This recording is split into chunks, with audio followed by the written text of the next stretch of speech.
Hello and welcome back to another video. In this problem, we have 607 surgeons were surveyed, and they are split here based off of general surgeons and orthopedic surgeons, and teaching surgeons and research surgeons.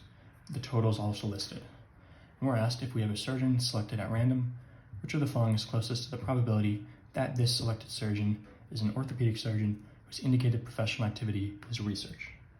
So, the probability is going to be, out of the 607 total surgeons, how many are orthopedic surgeons who are doing research?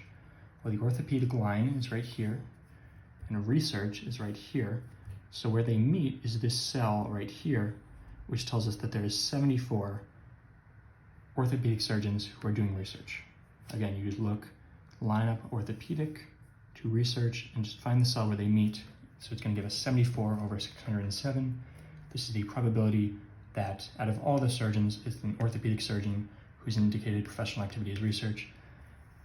They don't give us the fraction, they're actually looking for the decimal, so you just plug this into your calculator. Get this is roughly 0.1219, which, rounding to the nearest thousandth like they did, is going to give us 0.122.